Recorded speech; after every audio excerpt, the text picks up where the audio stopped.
Well, those are all quite different events, and I don't think you can consolidate them.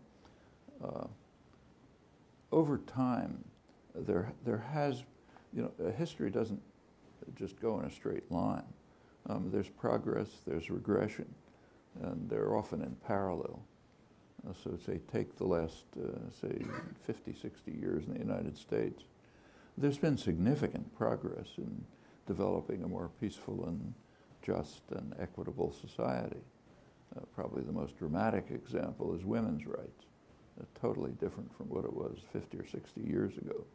I mean, it may be kind of hard to remember, but if you look at U.S. history, at the time of the American Revolution, the women were not people. They were property. The United States took over British common law, and under British common law, a woman is the property of her father, and it's transferred to her husband.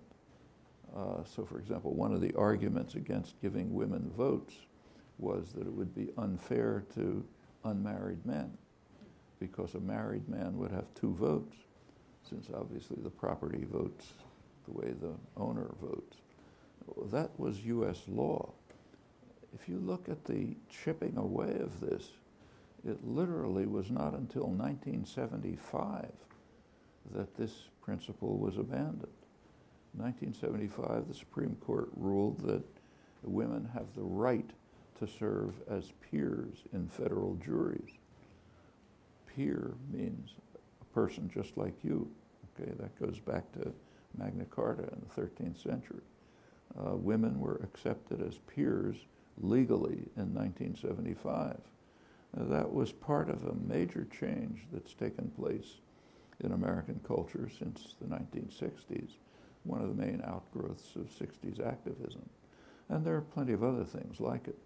So opposition to, say, violent aggression is far above what it was 50 or 60 years ago.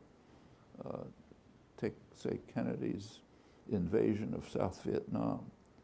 It's a phrase you've never heard, I suppose, because it isn't in consciousness. It has happened in the world, but it wasn't reported, and it isn't part of American history.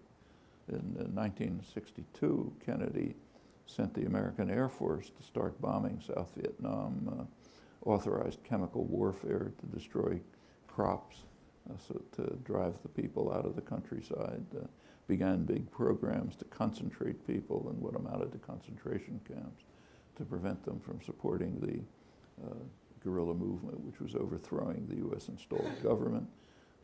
That's an invasion. It happened, but not in our consciousness. The reason it's not in our consciousness is there was no opposition. It was reported, it was kind of known, like it wasn't a total secret, but nobody cared. You couldn't get people to talk about it. I mean, literally, I remember trying to give talks in the early 60s in people's living rooms. You couldn't get more people than that together. Well, that was the early 60s. In 2003, the United States invaded Iraq. It's the first time in the history of the imperial world that there have been massive protests prior to the invasion. Prior to the invasion, huge protests all over the world, here too. My classes were called off because the students wanted to call them off to go down to the demonstration. That was 2003.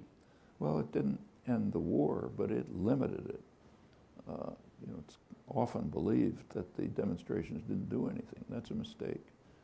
The United States could not begin to carry out the policies that Kennedy and Johnson could carry out without a second thought.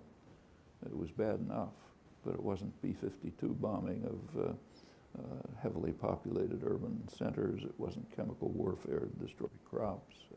Many of the atrocities of the Vietnam War simply couldn't even be contemplated. Horrible enough, but not that. Okay, all of that is progress. There's also regression. There's been a big backlash from power centers against the civilizing effect of the 60s. Now, that's the neoliberal attack on the population, which has been going on for a generation.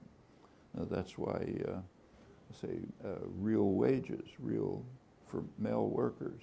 Real wages today are at the level of 1968. For the general public, real wages are about the level of 30 years ago. There's been stagnation or decline for the majority of the population. Tremendous concentration of wealth and tiny number of, tiny sector of the population, mostly a fraction of 1%, which feeds politics. Political power reflects economic power. The Supreme Court just yesterday just struck another blow against democracy and its committed effort to try to undermine the functioning of a democratic system by placing power in the hands of those who are super rich. Okay, that's going on. That's the McCutcheon case a couple of days ago. Well, that's regression. And they're going on in parallel. That's the way history works. So what's the way to go forward? Well, you know, as Martin Luther King put it, shift the arc of history by your own efforts and activism. That's the only way it's ever worked. The arc of history bends the way we decide to bend it.